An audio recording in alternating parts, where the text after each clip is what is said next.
Un système d'évaluation, pour qu'il soit un système qui crée de la valeur ajoutée, doit respecter trois conditions. Trois conditions. La première condition, notez-la s'il vous plaît, la première condition, c'est la condition de l'équité. Un système d'appréciation doit être équitable. Doit être équitable. Lorsqu'on dit un système d'appréciation équitable, ça signifie quoi? Ça signifie quoi un système d'appréciation équitable? Lorsqu'on parle de l'équité, ça signifie quoi? Que chaque acteur, il doit être évalué sur la base de quoi? Sur la base du travail qu'il réalise. Je ne vais pas vous évaluer sur des choses qui ne concernent pas votre poste. Donc toujours, la première référence ici, c'est quoi? C'est le poste. Donc, nous, on a un exemple. Dans une équipe de football, est-ce qu'on va blâmer un gardien de but, du fait que son équipe n'a pas gagné, malgré le fait que le score était 0-0? En fait, l'équipe n'a pas marqué.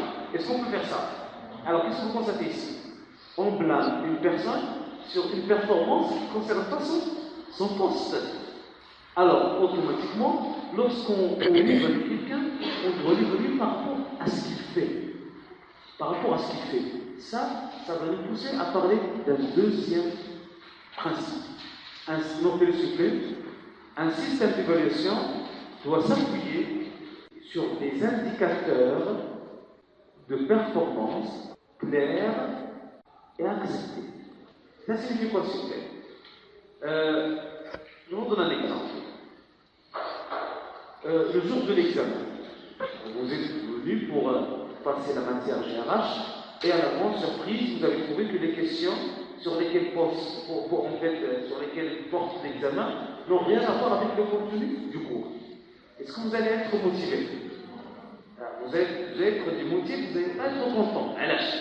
Parce que l'indicateur que j'ai utilisé ici, est-ce que c'est un indicateur qui a été accepté par vous? Non. Donc un indicateur accepté, c'est un indicateur tout simplement qui a été délibéré, un indicateur qui a été négocié. Le cas par exemple de votre examen, je vous dis voilà, vous aurez un QCL et qui va porter sur les chapitres 1 et 2 et 3. Alors automatiquement, vous savez très bien que le jour de l'examen, vous aurez un QCL et en même temps vous allez être évalué sur 3 chapitres. Donc automatiquement, vous êtes averti. Vous êtes averti et vous êtes avisé. Le jour de l'examen, vous allez essayer de mettre en exergue tout simplement vos connaissances. Donc la deuxième condition, c'est ça. Il faut que l'indicateur utilisé pour évaluer une personne, il faut qu'il soit accepté par la personne. C'est-à-dire le jour de l'évaluation, je sais très bien que je vais être évalué, et sur quoi je vais être évalué? Sur quoi? Par rapport à quoi? Donc ça, c'est la deuxième condition. Troisième condition, c'est qu'un système un système d'évaluation doit être transparent.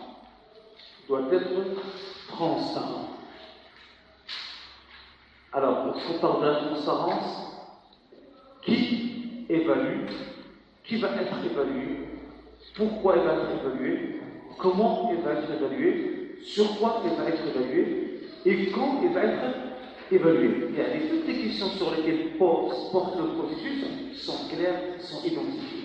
Si le système accepte ou respecte ces trois conditions, automatiquement, il peut créer de valeur ajoutée au sein de l'entreprise.